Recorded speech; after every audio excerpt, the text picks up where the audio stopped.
Music Biz Talks with GVEEH. Ladies and gentlemen, boys and girls, all nouns, all pronouns duly observed. That's how they say it, pronouns, right? They're not nouns.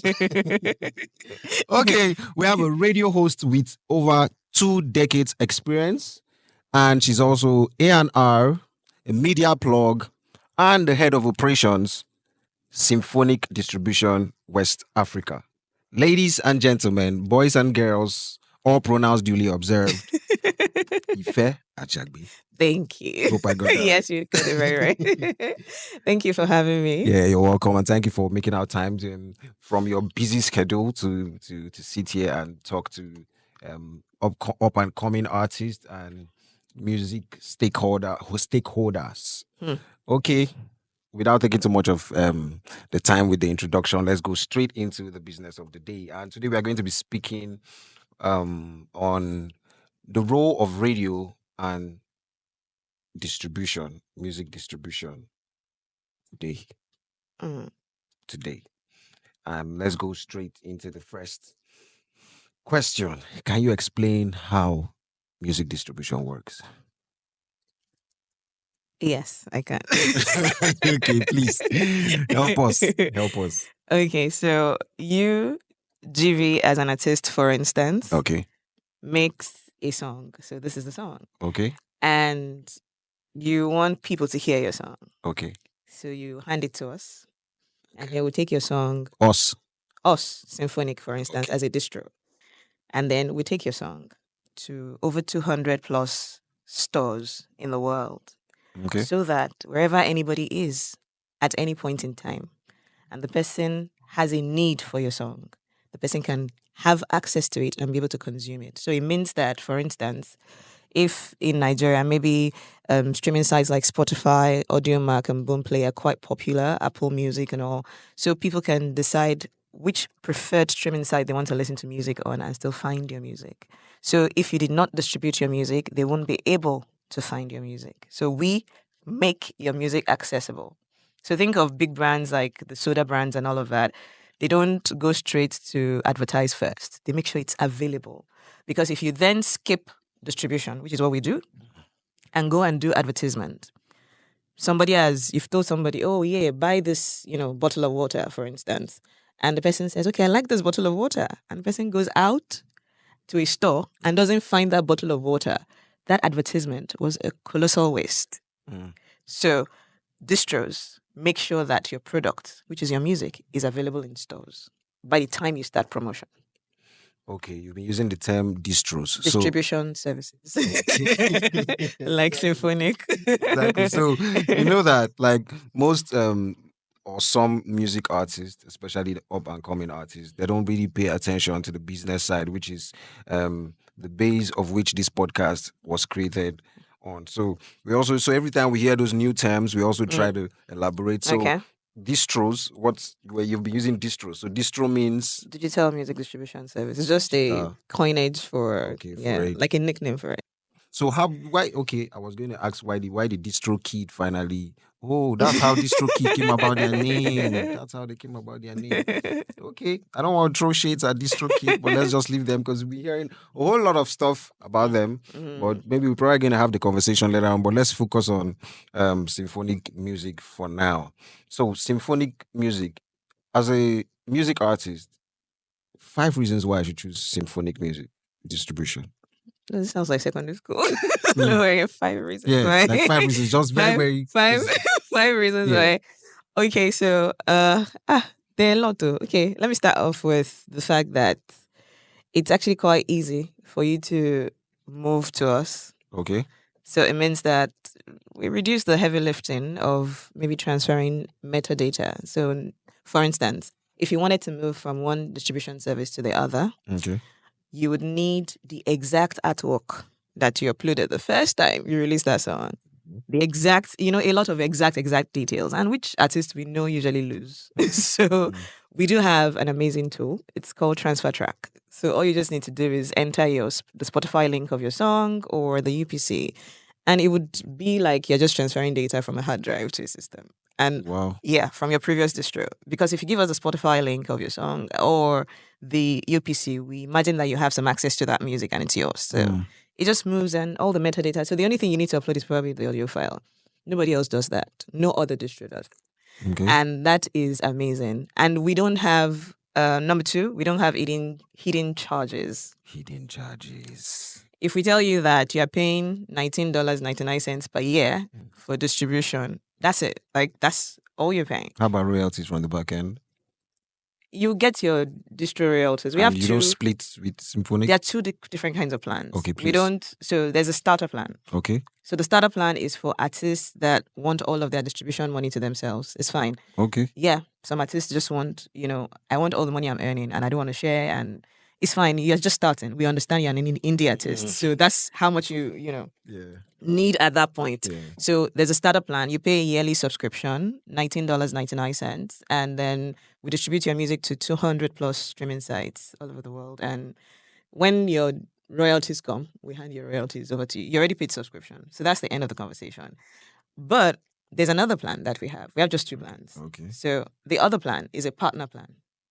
So the partner plan is specifically targeted at record labels, artist managers, or people that are music enthusiasts or just distribute music for multiple artists. So Okay. one account can do almost 1,000 people under one account.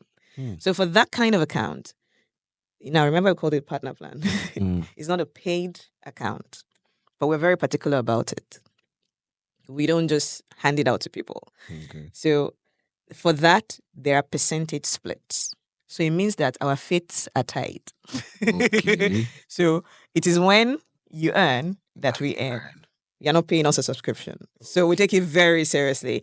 And we also know that, if we're not careful, some people would want to use opportunities like that to distribute other people's music. So we do due diligence before we hand over that kind of plan to anybody. We have to be sure that you're who you say you are. You can distribute for the person that you say you can distribute for. Okay. We've actually had people apply. Applications sometimes come in, via the website. And some people, the person in charge would tell me if it's from my region, like, can you check this out? And then I'm asking the artists that they said they want to distribute for, like, do you know these people? They say, no, I don't. Okay. I'm like, what's going on? Like, why would you just claim, because we say, provide the Spotify link of the artist that you say you want to distribute for. And then you do. And we ask the artist says doesn't know you. Why do you think we are digressing before we complete this 5 reasons? But I really like to know. But you get my point. why? Like, I'm just saying that we're keen on making sure that fraud doesn't happen. Yeah. With regards to stealing of music. Another reason, or one of the top reasons really, that I personally love Symphonic is that everybody, from the CEO down to everybody, truly cares about music. Now, the CEO of Symphonic is Jorge Brea, is been a DJ since forever. He's had like 45 vinyls to his name. He started the company in 2006. Okay. You get so is not somebody that, yes, of course it's business, but somebody that truly cares about music. So it's not not just a random investment for him. Thank you. So it's not that, okay, bring your money, let's exchange services. That's not the only thing. We truly care. And that's why I always say, for any artist that is serious and you're just starting out and you're confused, if you just go to symphonic.com and check our blog section, I think you're made. Just take as much information as you want. Yeah. Basically, all the things you need, we let you understand that some of these things are not rocket science. We truly care, and I think that's a top reason to actually be with us. Okay. Have we made 5? We've not made 5, but I think these 3 customer care. Sync it. Oh, customer care. Yes. So I'm not a customer care rep, but I understand that when you're just using a service, you need some level of settling in, especially if it's not something you're really familiar with. A lot of artists are not used to handling distribution by themselves. They are more used to, in this region especially, I noticed that they are more used to dumping music with somebody. Like, just don't worry, just handle everything for me. That kind of thing. Yeah. So in a case that you're not telling them, okay, do it yourself or try it yourself, and then they're trying to do it, there will be some teething problems at first. So that means there'll be a lot of, I don't understand. How do I do this? How do I do that? So that is not a problem for us, really. So I try as much as possible to make myself available. You understand, when you're just getting in. But then our customer care reps are actual humans. So send an email and say, this is what my problem is. The person in charge of that problem is going to respond to you. Not AI, not bots. No, not bots. Not bots. Okay, so the AI will tell you that, don't worry, you get a response in a bit, you know? Okay. So we don't ignore you. Okay. But then you would, less than 24 hours, you would, in fact, some people have said that they get responses in 10, 15 minutes, especially, Oh, yes. wow. So yeah, some of the support team were like spread in, Symphonic is huge. So we're spread like in different countries. Some people are in Colombia, some people are in Florida, some people are some people are in the US, some people are in different parts of, the world. We've even expanded to Asia also. Oh. Yeah, so support team for different specific challenges could actually be in different places, but they would respond to you within a time range that is fantastic. And I don't think our competitors bit that. I don't think so. Okay. Plus, Ife is here that you can easily Reach out to me. Yeah. And the response is always, I agree. I can attest to that. You that you're not even customer. No, I'm not even customer. Just you as you. I understand. Okay. Now I'm talking about bots. Mhm. I hear that Spotify is about to it's planning to find music distributors that have bots streams. Mm. Now, how is Symphonic planning? And then that the music distributors will also be finding the artist for the bot streams. Yeah. I Okay, heard that. so let's I like this question because we're very, like I said, we're very, very particular about fraud. We don't want it close by. So how do you handle that? So we do have a system that was introduced not too long ago. It's called Identify. Okay. So basically to identify you. So it's more like a know your customer thing that banks do. So for instance, if you got, whether you were on a partner plan or a starter plan, you would at some point in the process of registering for a plan with us, you would actually provide a valid ID. Yeah. So Okay. yes. So and then at some point the process also requires that you take a selfie, apart from the fact that you're providing an ID, and we would ask a few questions and just to know that you are, who you say you are. So in case there's any issue, you are a person that a government recognizes in your country. Your country. You understand? Okay. So it sort of has reduced by a large percentage the effrontery of people wanting to commit fraud with regards to music distribution, especially through our platform. And that is amazing for us. And another thing again is that we are also, in response to the exact question that you asked about, the bots and all of that. Okay, I will tell you how it works for distros and DSPs. Okay. So remember, we took the songs to the DSPs. DSPs are the streaming sites like Spotify, AudioMac, and all of that. We took the songs to them. They are the ones interacting directly with consumers. So that means they're the ones collecting money from users, from people that are consuming your music. Yeah. And it is on their platform that is activity. So in the case that maybe out of excitement, enthusiasm, or overzealousness, you went to go and put your song on maybe some illegal playlist that actually uses fake streams, and it looked like a good deal at first because your numbers seem to be going up. Now, it is streaming sites like Apple Music or Spotify that will then notice that there's a problem that is fraudulent within their own platform. Then notify us that, you people, the artist whose music you distributed to us, that artist is fraudulent. Please, we don't want this on our platform. So we will not have a choice but to remove that song. We will have to take it down. Now, guess what? Because let's assume it's only Apple Music that has notified us. We don't want to wait until the others start to pull us. So we're going to just take it down.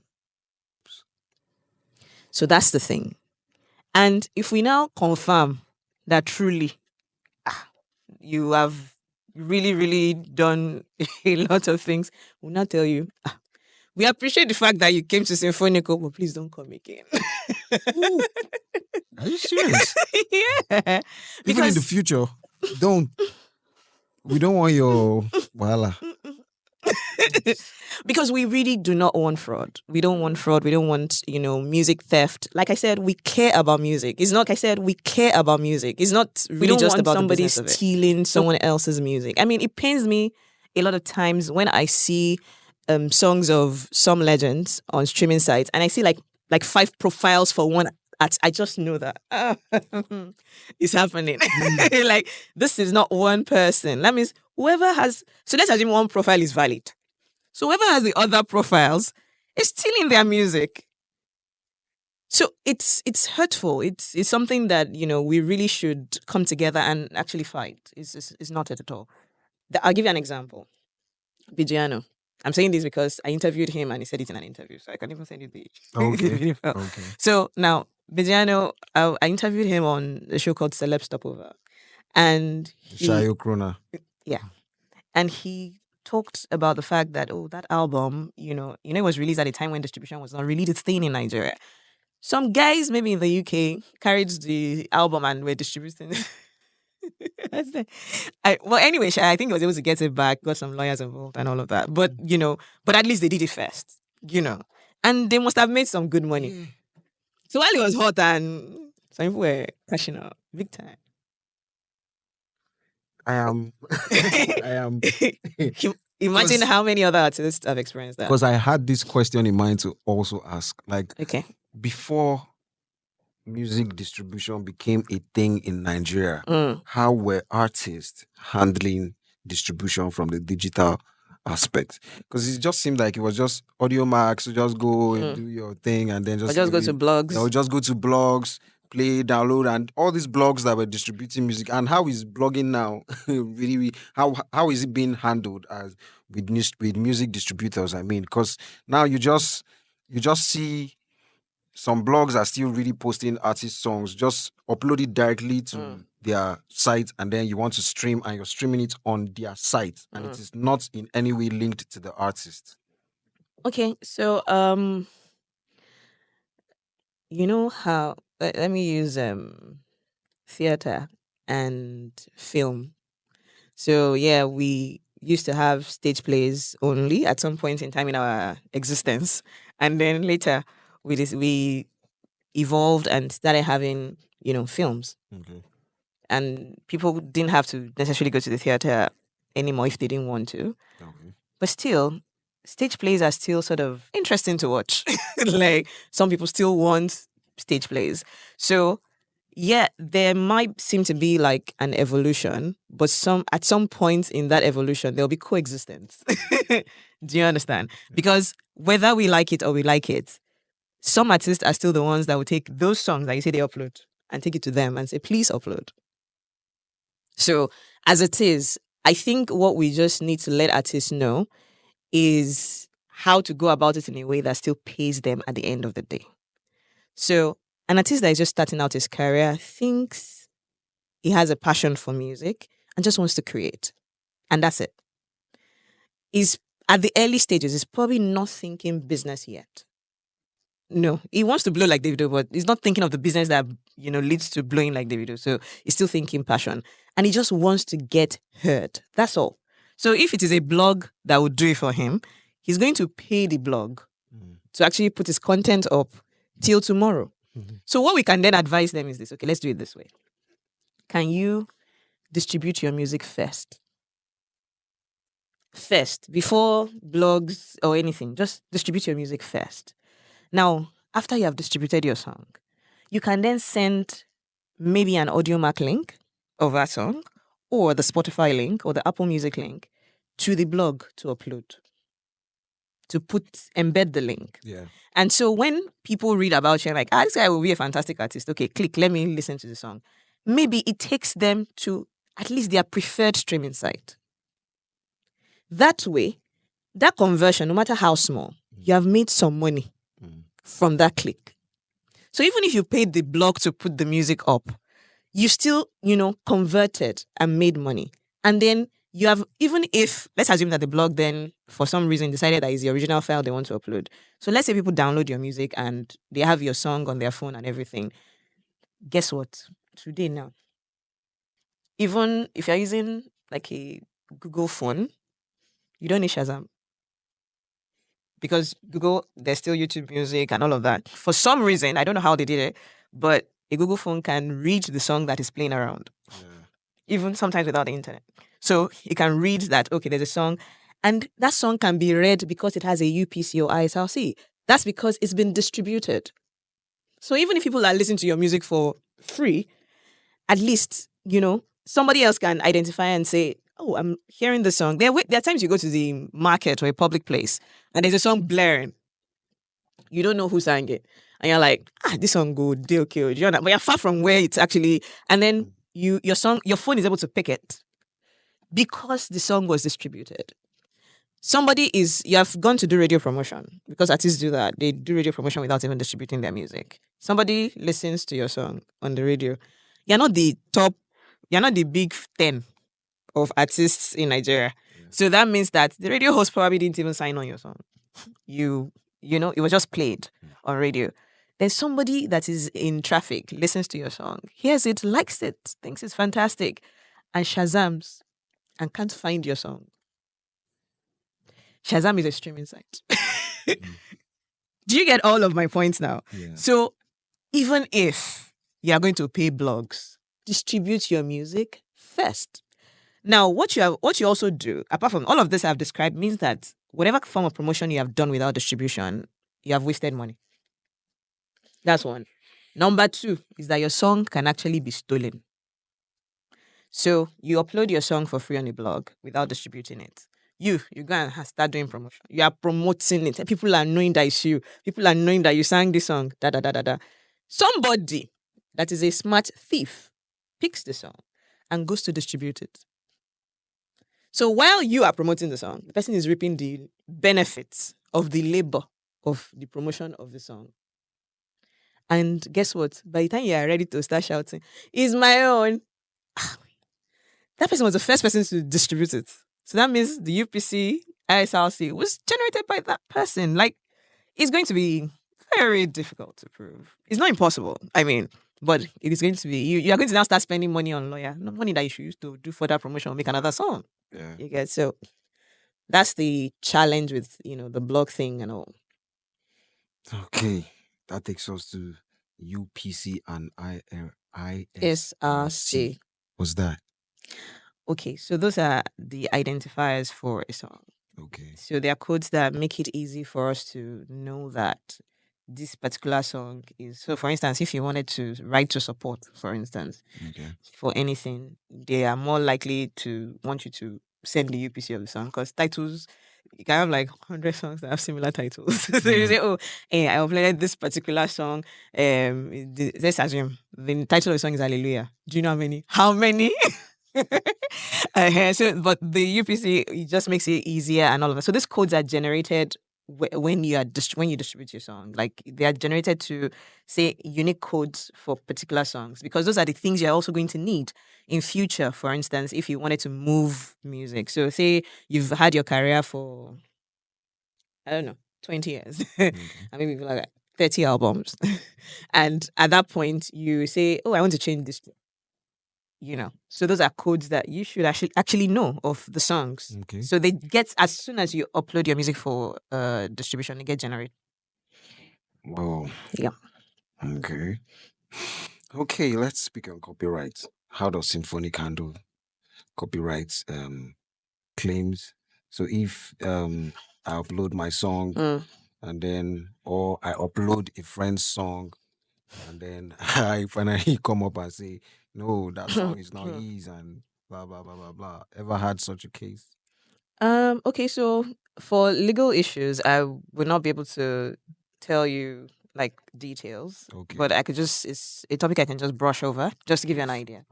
Okay. So basically, if somebody is distributing someone else's song, all they need, and you realize that, it's been distributed via Symphonic, for instance, all you just need to do is write us to say, this song is mine and you should be taking down. And we would then tell the person that is distributing on our side to provide proof Okay. that, it is theirs, so we know whether to let it stay or take it down as instructed by. So our legal team would definitely just handle that conversation. So what happens to that money that is hanging? Who collects that money? Which money? From whatever streams and all of that was made. So wait first. They said there's fraud. You are still talking about money because they've not taken you to jail. Money, please. So where does that go to? That just stays there. No, but people have been like, if money has streams does not the fact that the streaming numbers is high, it doesn't mean that person has not been cashing out their money before now. You understand? And the artist would have been collecting his money before. So what if he has been waiting for like a threshold and say I'm waiting for like $100,000? Waiting for good. So is he or she also going to refund or whatever? Or I don't know. As in, there has to. I would have to ask the legal team and get back to you on this. Okay. All right. That's fine. Okay, let's speak on record deals versus distribution deals. Distribution deals. Who is offering them? I hear a lot these days. I hear a lot about distribution deals, like that distributors probably want to. Okay, so let's let's define distributors first, so that we know who is giving deals. Right. Okay, so remember that partner plan I told you about? Okay. So usually, people that come for such plans are businesses. Usually. Or maybe artists that have registered businesses. But usually it will be a business, a structured business.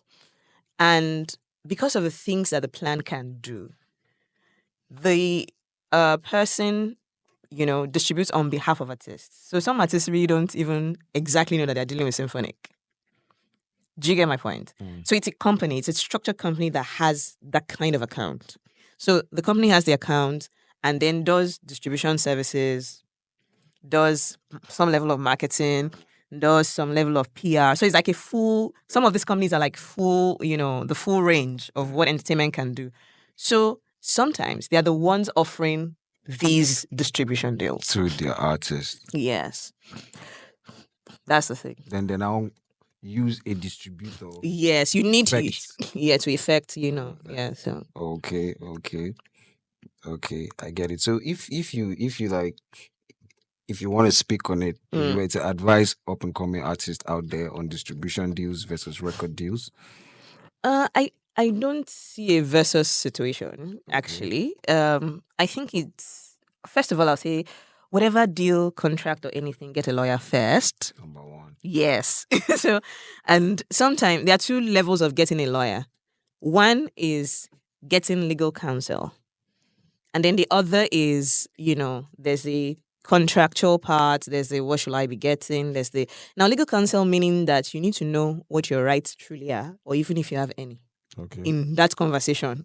So the lawyer would let you know what is possible. That's one. Then two, you guys can then go ahead to, what percentages, should you go for, or whether this deal is a good deal in the first place, or what are the possibilities of this deal. Okay. It depends on where you are in your career. If you're at a point where you're like, I want 10% of $1 billion as against 100% of 100 million naira. Do you understand? Yeah. So like you really you're ready for business. If you're ready for business, you have to be able to view yourself as a product, as an artist. And if you're not at that level, you're not ready to sign deals. So you need to be ready. I mean, if we're talking about examples of products, Ajagbe is a product. Ajagbe cannot do deals now and say, of all the revenue I make, I should be making 100%. No, he's not going to be thinking like that. So if you were to advise artists out there and you say, how do I know I've gotten to the point of saying, okay, it's time to distribute my music, and then what are the steps I should take in distributing my music with Symphonic? If you're done recording your song and you're sure that it's amazing, every artist says their song is amazing, but I mean, if you're really sure, you've recorded, mixed and mastered it, you're ready for distribution. So all you just need to do is go to our website, check out the starter plan, pay your subscription fee, and start uploading your music. That's it. It's really like, Is that easy? It's quite easy. Quite easy. Okay. Wow. This is a lot to take in. Music artists. I hope you're taking notes. I hope you're taking notes. Now let's shift a little bit to the role of radio. Okay. Yeah, you've been on radio for over 2 decades now. Have I?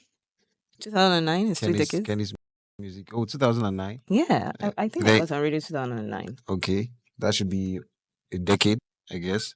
What's 2009? I used to 2009, 2010 to 2024. That's 15. about. So it's about 2 You decades. sure want to say this 2 decades? I would not want to say it. Yes, it's about. It's about. So I'm still right because you're still going. Yeah, I'm still on radio You're actually. still on yeah. radio. Yeah, you're still on radio. Congratulations, by the way. Thank you. Yeah, you've been doing it for a very long time. Yeah, thank you. So the role of radio in the music industry today. Back in the days, artists always just wanted to they wanted to do everything to get their songs on radio. And I don't think the battle is that much anymore as compared to back in the days. So what would you say comparing listening to music back in the days on the radio and listening to music now? Is it really Okay, so discourage? What would you have to say? So about that? the thing is, if I choose to live on, say, X or Instagram, TikTok, I'm going to have the impression that people don't listen to music on radio anymore. But you see, when I check data of the number of radio stations that are opening, And why are they still on? somebody told me that in Oyo State, there are like 60-something radio stations. Oyo State alone. Now as we speak. Yes, currently. Maybe another one is busy opening. I don't know. Lagos State, I think I stopped checking at 40-something, and that's a long time ago. And I'm sure it's more now. Like, I still read an article about a radio station that is prepping to open in Lagos, on this island. So, if people were not listening, I don't think it's a business that people will keep starting. True. It will fizzle out. That's what will happen. That's what would be happening. So that being said, also people have fantastic radio listening habits. You'll be shocked. The thing is, maybe because of the peculiarity of Lagos, people listen mostly to the radio in their cars. Okay. Maybe mostly, but people do listen to the radio, and I know that there are a lot of artists that are still quite desperate to get their music on radio. The desperation is still super rife. Okay. Yeah, so I think it depends on which space you are having particular conversations. So if you are having a conversation on social media, it feels like, it's, we don't need radio. We're fine by ourselves. But if you're having a conversation IRL in real life, I think that radio is still quite valid. Okay. So my questions now are going to be going symphonic radio. Okay. I like symphonic radio. I get you. Okay. Symphonic now. What's the future of music distribution from what you can see happening right now in Nigeria? In Nigeria. Yeah, let me not go by. Don't Let's go. go to the ones that we can relate. We can relate Yeah. with. Okay.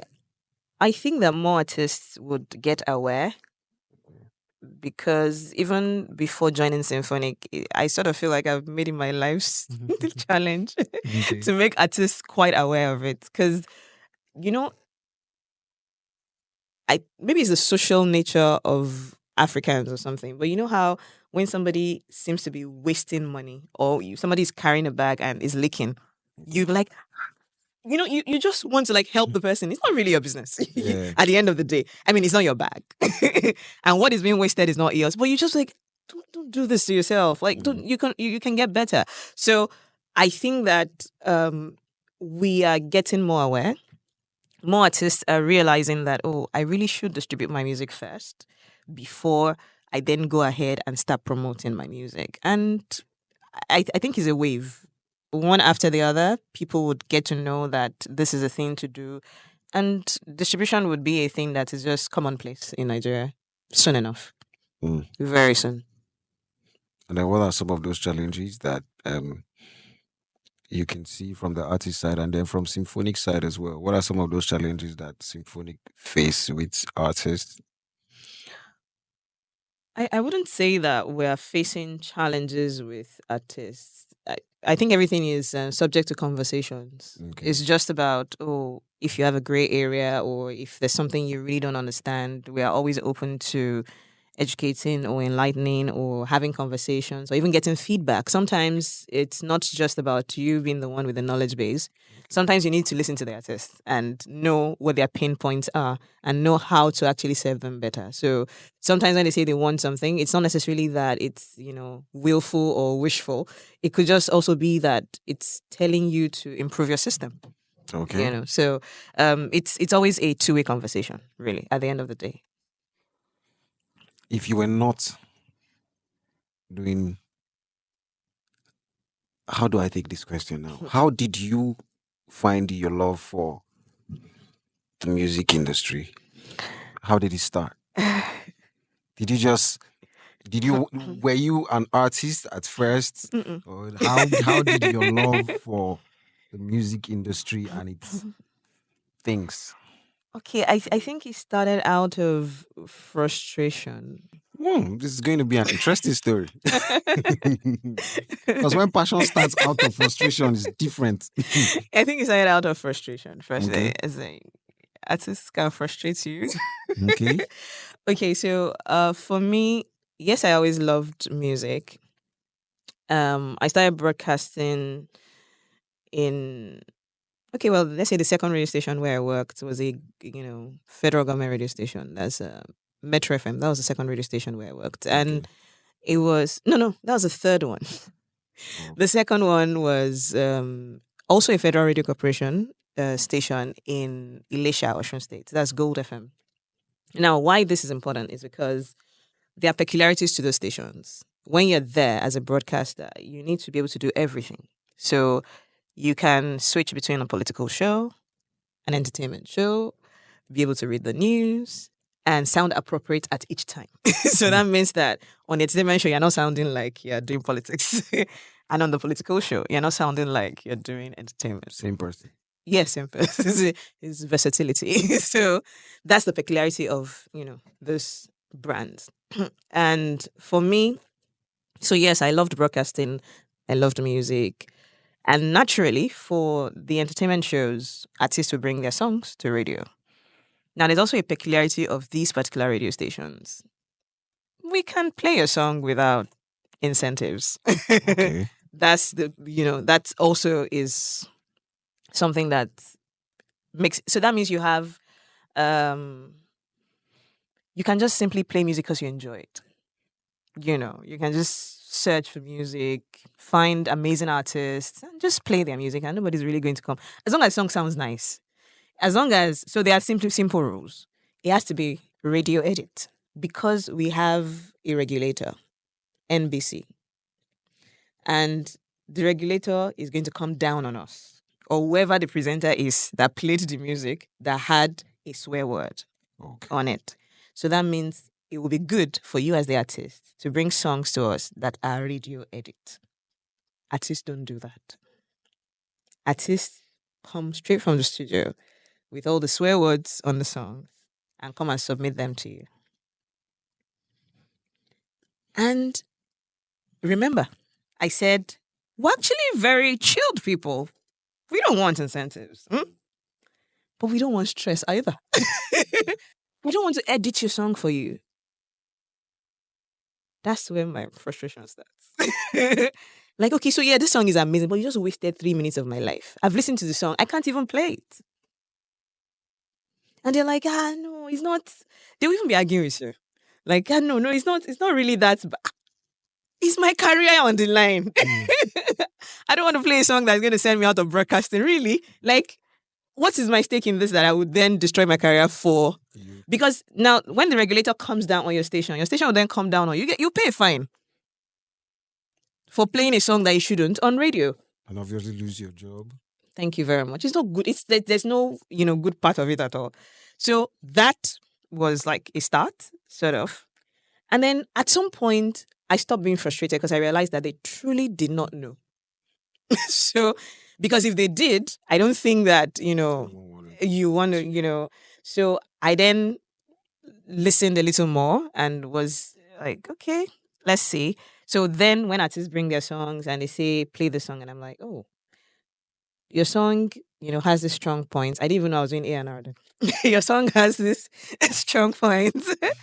And then, this is where it's, it needs a little help. Or maybe the production is not fantastic. Because I don't want to insult my listener by playing a song that is not up to par. I want something that would sustain interest. Do you know how many stations there are in Lagos? So I don't want a listener to listen to a song and like, what is this? Did these people finish producing the song in studio before bringing it out? And then the person would tune to the next dial or frequency. Nobody wants to lose customers because you brought a crappy song. So sometimes it is production that is a problem. Sometimes it's that it's blessed with swear words. Sometimes it is that whatever. Something is just, not right or wrong or something. So I think I started doing content. I think I called it "We Don't Like Your Music" or something like that. Like I started doing content to talk about, the things that might be the problems with artist music so that I can start taking care of it and all. So that was where I really, really started bothering about the fact that artists needed information, as much information as possible. So I would say it started off from them frustrating my life. Congrats. Thanks. Big shout out and big thanks to every artist that frustrated her into becoming very interested in the music industry, and she has become of great help as well, including what she's doing right now on this podcast, the Biz Talks with GVEEH. Now, A&R. So that means you started from broadcasting and then A&R and then media blog and now head of operations, Symphonic. Yes. How's the journey been? I would say that it's been. Should I say fun? Okay, so so the way let me use this. I don't want beyond the career part. I simply just live, as I go. So basically, if I have an idea now, I just think, oh, how do we execute it? And just go ahead and do it. Like I just go ahead and do whatever I think I'm ready for next. So for instance, there was a point in time when, I told you that I worked at Elisha in Osun State. Yeah. I was, I think, fresh from service here. I served in a radio station, then went there and worked. And at some point, I just felt like, I need more challenges. I need to change my location. And then I decided to come to Lagos. And I think when I was on Metro FM, I got to a point and I thought, I need a break from broadcasting. And then I just simply left. Like I didn't try to go to another station. I simply just left. And then for I think less than a year later, in that space of time, I had a show that was syndicated on radio stations in different parts of the country, actually. But it was a one show. So it wasn't like I had to do the regular OAP thing, but I was still broadcasting. So I never really left, but it was just that I just wanted out of that routine and I got out of it. And then when I thought I wanted to get back on the radio routine again, I applied again and I got back on radio. So for me, it is what I think I should be doing per time. I just go ahead and do it. And that's it. So for me, the journey has been interesting. And even though I'm not, I'm not a motivational speaker. I don't have all the, wake up at 5 a.m. or wake up at this. No. If you are a broadcaster and you're listening and you're looking for motivation, my motivation for you is, you see all those people that are teaching you the rudiments of broadcasting, listen to them. Then seek the business of broadcasting also. That would be my advice to, let's say, my younger self. I think I still caught on a little early, but the business of the job is also as important as the craft. I mean, think about it. Let's think about people that do menial jobs. Say people that, like a welder for something or something. If you're a welder and or you want to learn welding, while you're learning, your boss is going to teach you how to buy materials. Would they not? So why is it different for some of the professions? You get, so I know that people that are actively in broadcasting will understand what I'm saying. So it's important that you put your eye in get close to the marketers. They know how business works, so you'd learn a little more from them. So understand the business of your profession. It is important. Otherwise, you can spend like super long years in the profession and just look back and say, what did I What was I doing? what was I doing? You understand? So it's important that for whatever profession you are in the world, learn the business side of it. Whatever profession that you are in currently, learn the business side of it. I am hearing today kind of for the first time. I probably would have read or heard or saw it somewhere, but I think it's hitting me now that there's the business side of broadcasting. Yes. Let's talk about the business side of broadcasting. Even though we are supposed to be just talking about the business side of music, but it's interesting to know that there's the business side of broadcasting, because in my head, as a broadcaster, you just you're done with school, Just you're done with entertainment. whatever. Just go there. I need a job. How much? Negotiate. You're welcome to the family. Start your job. So now that job that you're doing, how does your content get sold? How do you know the processes? How do your marketers get money from media agencies that then get money from advertisers? How? Are you aware of the associations that there are? Or they are just using you. No, well, if you choose not to know, you can't claim to be used. No, you can't. Like if you decide that you want to stay in your cocoon and not know what is going on, you can't make that claim. It's not possible. So you're not being used when you're ignorant. When you're ignorant, you're not really used. You chose not. You really have to seek knowledge. Is important. Is important. So a lot of times, when young people say, "Oh, I want to be an OAP," I'm like, Are you ready for this? It's a good thing, but can you think a little bigger? So a little bigger would then be, how about you design content that you think is amazing? Okay. If it's amazing enough, that means that it is sellable. So you're thinking two things: amazing content, but content that is also viable, that appeals to a particular audience of a particular product. So if you're able to actually get that product on board, so imagine you have a 30-minute show. You have, even if you don't have a fan base, it's fine. That's what you want to go and use radio to do, yeah? So that means you have a 30-minute show. You already have an advertiser that says, I'm interested in this show. It's relevant to my product. And you go to a radio station. In fact, let's say you have the financial muscle, and you go to 20 radio stations to syndicate that show. They will. Because you're paying for airtime. Yeah. They won't say no. Are you still doing broadcasting or not? You're still doing it. So really, it depends on how you want to do your own broadcasting. So if you like the OAP thing, it's fantastic, very valid. I do it too. I'm on radio every morning. But if it is that if you are looking at, I want to make money, you have to start thinking business from the beginning. If you want to make money, you have to start thinking business from the beginning. Yeah. As a broadcaster.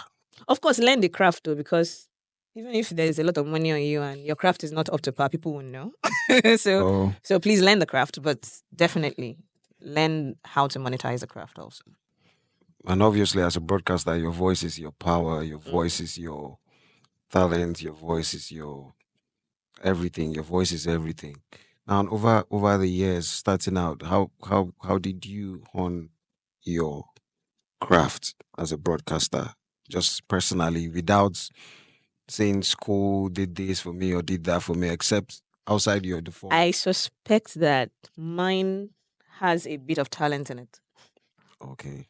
I suspect I will not even. I'm not going to go and be proud and say, "Oh, I worked hard." Oh no, I think I had a bit of an advantage. Okay. I don't know where it came from, but I think I had it. I I think I've always spoken well since I was little. So it's not. So by the time I was doing broadcasting, it became something that was a little more natural. I didn't have to struggle as much. I've seen some other colleagues actually struggle and actually work to get to where I am right now. And I see the amount of work they had to put in to get that done.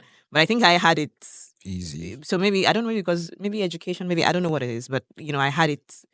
There are people that I used to think I was like super, super, super traveled. Like somebody.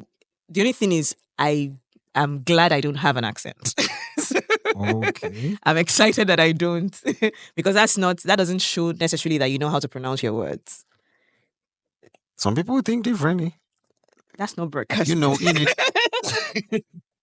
No, that's why I said Really? it is. Yeah, so it's hard work, but also your accent does not, your American or British accent does not. For No. we, the listeners, I think if I'm speaking for most radio listeners, I think there's a way we feel when we're listening to So either have you? some kind of accents. Like No, this so doesn't sound so so nice. how does it sound to your ears when somebody has a mix of Yoruba and British accents? So what you should be speaking for broadcasting is British Standard English. British Standard English. Go and play videos of Sheu Shagari, all those kind of leaders. You see the way they sounded crisp. Their English was clear, but it was not like it didn't have foreign accent, and they were well traveled. Do you get it now? So the British Standard English is not necessarily quoted with the In it. ain't it? No, it's not. No. Shantai. No. Wow. No. So it's to get to that level in broadcasting. That's why I said it requires actual training. Yes, I've actually been through trainings also. Okay. Yeah. Then I studied dramatic arts. So speech is something that is more like a usual practice for us in dramatic arts. So all of these added up to what it is that we have now. But like I said, it's not about the accents. All right. With all your experiences so far and more that you're obviously still gonna gain, and like you said earlier, when you think it, you do it. Mm. Do you ever think that you own a record label someday? I don't want it. Oh, that's interesting. I Why don't. is that? I don't want it. That's not so. That's really never been one of the things I have wanted, or even on a daily. I don't know how many artists say, if you come and manage me, I'm not doing it. I was gonna go there. I'm not too. interested in this relationship. No. You're not interested in managing an artist either. I've done it before, but like it is big shout out to all the artist managers out there. I think you guys are doing an amazing job. It's like having a child. Really? Okay. Yeah. You have to hold him or her by the hand. It's like having a every step of toddler. the way. Not even just a child. Let's choose toddler. This is worse. Okay. This is worse. No. It is draining. It's taxing, and it's important that in the artist manager artist relationship, the artist has to know that even if he's paying the manager is his boss. Whoa. Do you know what it means to pay your boss? The manager is the boss, not the artist. Not the artist. Okay. No, not the artist. And that is difficult for a lot of Nigerian artists to stomach. Like, how can I be paying you? And then you are my boss. If you don't trust the person to be your boss, then what is that relationship about? Both of you will fail. So you need to trust your manager enough to actually allow your manager to manage you.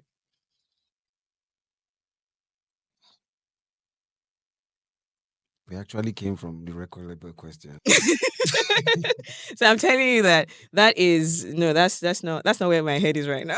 Like I would rather do other things than Not even artist management. That means you've And seen Shege. no, the thing is, I learn from other people's shege. Oh, you don't even want I to get to the know, Shege by yourself. I don't know. No. I like fruitful stress, like stress that we know that at the end of the day, it will benefit the ecosystem. But you see, I see what artists do to artist managers. I'm like, Wow. nah, let's not do that. let's not. And some can't even get out of it because maybe they are family. So you can't throw your child away. You can't, there's nothing you can do about it. So you just be there on it. But like, no, children. You want to share some of this Shege you've heard or seen? No, all of us see it together. I'm not, We don't see. Some of us don't see. I'm not Please, entering- just like you learn from other people's Shege, please, can you help some other people before they get to the Shege? No, I'm not entering that conversation. We'll talk about it off the camera. No. So as an artist, really, if you think that you are at the level that you need a manager, you need to be able to hire somebody that you can actually trust, that you believe can do the job, and then let them do the job. You need to hire someone that you believe can do the job and then let them do the job. Yes. I think letting them do the job for the artist is the most difficult part than the discovering someone who actually manage you.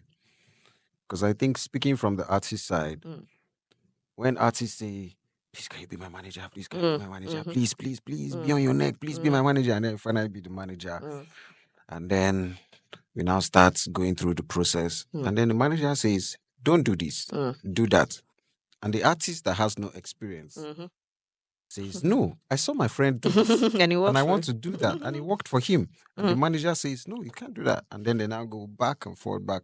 And then it's time to pay the monthly salary or whatever you agreed on. I say, you didn't do what I asked or blah, blah, blah, blah, blah. And artists. I say big That's it. shout out Another to all the artist managers out there. You guys you're holding the industry. You're holding the industry. Yeah, It looks like these are the guys that even do the most part of the work, even in the record labels. Well, record labels need them to, be on ground and all of that. There's a road manager, there's a business manager, but either way, you guys are Because those are the ones that have the real relationship with the artist. Yeah, the real MVPs. Artist managers. Let your accolades. As in. Wow. So you're never going to own a record label.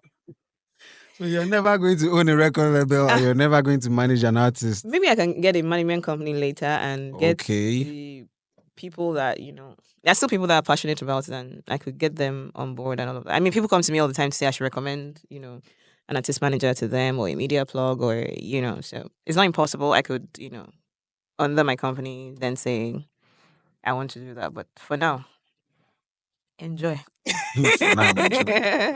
Okay, for you as a person,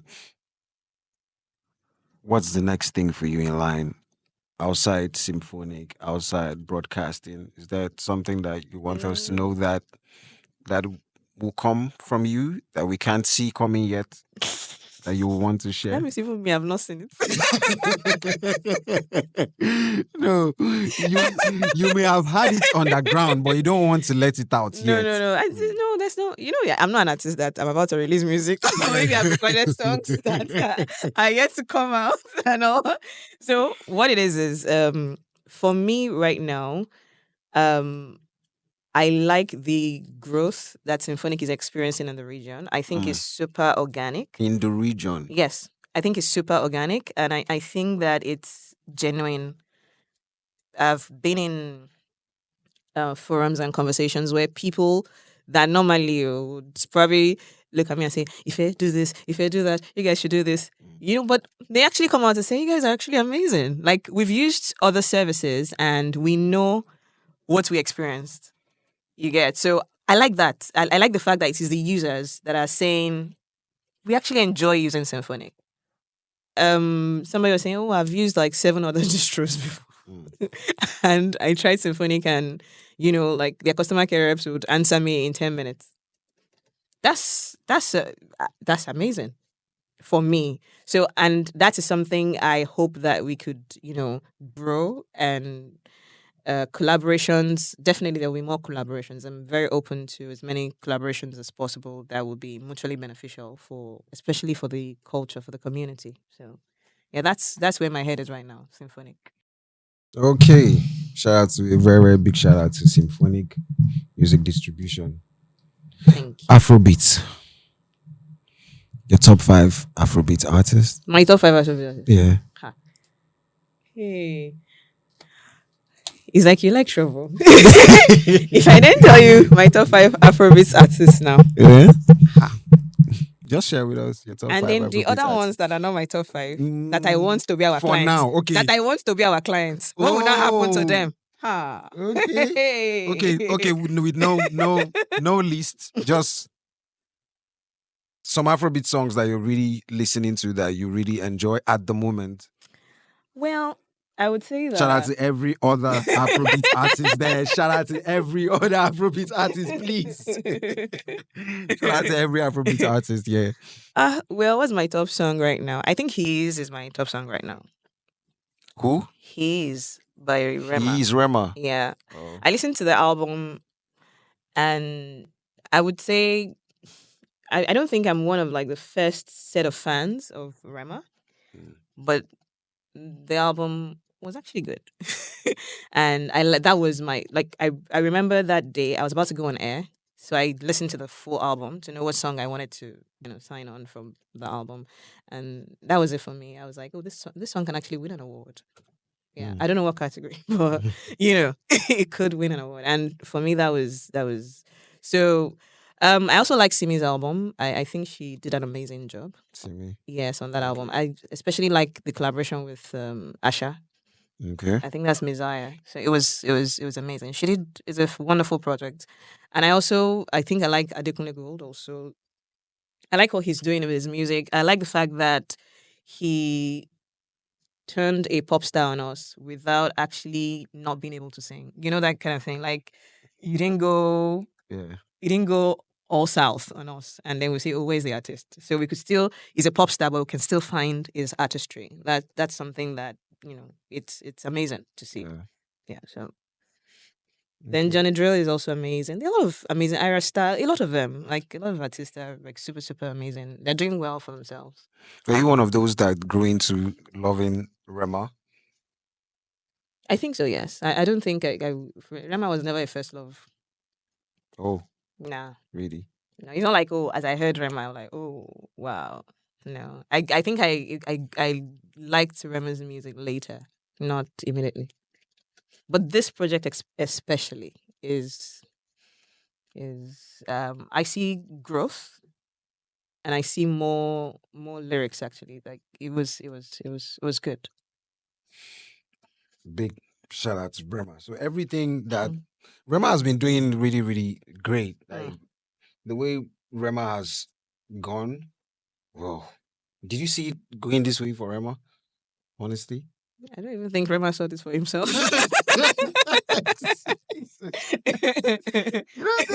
It's just like the question of, remember Love Wantinte? Yes. I don't think sometimes music does that. You don't know that it's going to happen, and it just simply happens. All right, ladies and gentlemen, boys and girls, all pronouns duly observed. Thank you very much for making our time to speak with us on Music Biz Talks with GV. And ladies and gentlemen, you already know I go by the name GVEEH, GV, aka Victor Gekbe. And it's been a wonderful conversation. Very, very, very, very enlightening. Very, very, very, very. Better watch on all platforms. Yeah, on all platforms. It's going to be right there on your screen. So back to you. If we want to reach out, your social media platforms, if artists want to reach out, brands, all of that. Okay. You can connect with me at Ife Ajagbe. Okay. On all social media platforms. Oh. Yeah, and I think I'm quite reachable. Yeah. So whether you send a DM or something, but please don't just say hi. Oh God, this should be one of the realest comments. I didn't see that part coming. Please don't just say hi.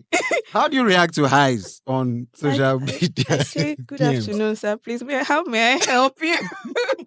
After the first And hi. then some people will now say, you cannot help me. I'm like, Oh, jeez. Oh, jeez. so please, can you just say, hello, Ife. I listened to, I watched you on Music Business Talks. I wanted to make some inquiries about Symphonic. Or, hello, Ife. Just say what you want to say. So that by the time I'm seeing your message, I can respond and actually be, useful to you. But you see, when you say hi, then I'll say hi. Then you say Hello. hello. I say They say, hello. how is family? Mm. Please. Please, I will respond, but please don't stress me. I'm begging in advance. All right, ladies and gentlemen. Please, also for me, if you want to be a guest on the show, please don't say hi. Just say straight up, hello, I would like to be a guest on the Music Talks with GVEEH. So please, ladies and gentlemen, so on a more serious note, like for real, when you slide into people's DM, please don't just say hi. Just go straight to the point, straight after your greetings or salutations and all of that. Just go straight into why you are in that DM. Because you might just not get another shot before you get restricted or blocked. Yes, you might not get a chance. All right, we are going to. This is the point, or this is the part where we turn off the mics, turn off the mixer, turn off the TV, turn off the cameras, turn off the lights until the next episode of Music Biz Talks with GVEEH. Don't change this channel. Is that what I'm supposed to do? It's Channels TV. All right, please stay tuned with the Music Biz Talks with GVEEH. And don't forget, this is your go-to podcast for music artists, independents, record label, anything music talk. Now here. Right here.